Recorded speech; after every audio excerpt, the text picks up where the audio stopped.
Today we will perform experiment number 6, that is measure the power division and isolation characteristics of a microstrip 3 dB power divider. I, Javardhan, Assistant Professor, Department of PC, JCSC College.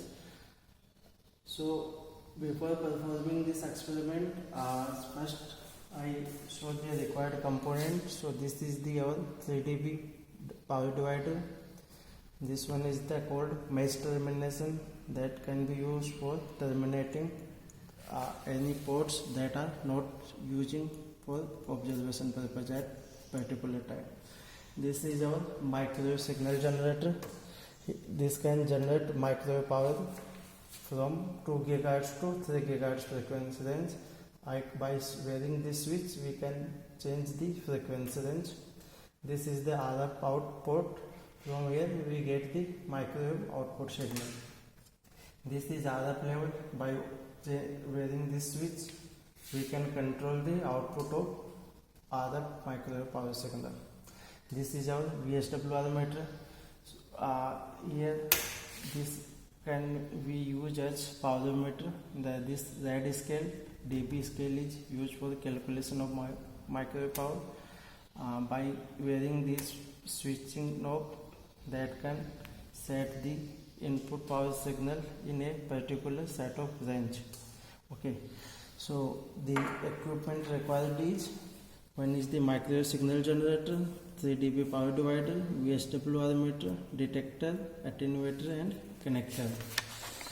So the block diagram for this experiment is, this is the microwave signal generator. The signal is generated from this signal as source and then it's sent to the attenuator. Role of attenuator is to controlling the level of power. If we are not using this attenuator, then if there is glitches or high power come, then it destroy this circuit as well as this power meter also. So we apply this input signal to this port P1, then send to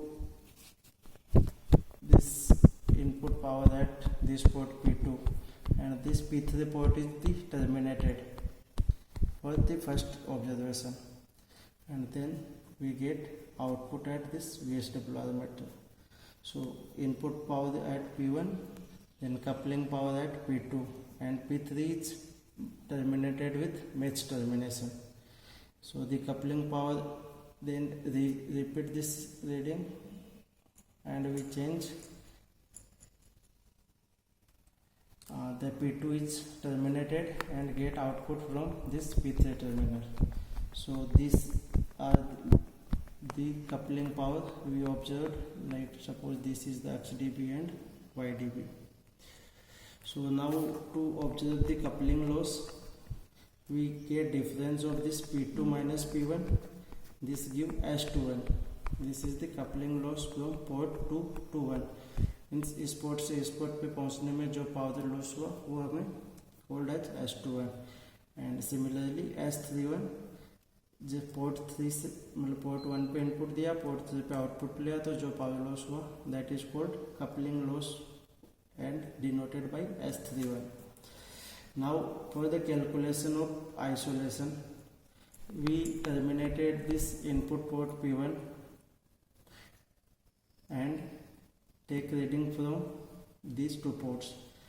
Ideally these ports are perfectly isolated to each other.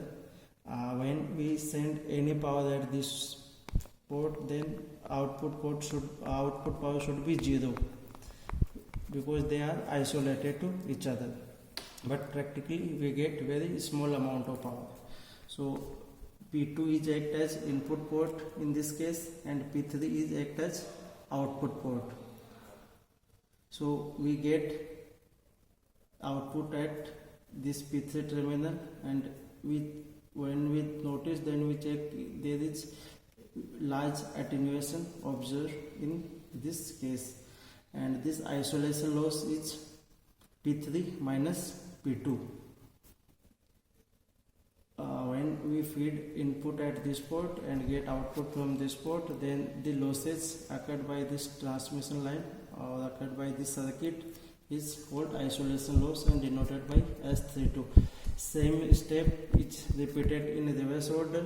We give input at P3 and observe output from P2 and we get S23. This is called isolation loss from 2 to 3 to 2. Okay, thank you.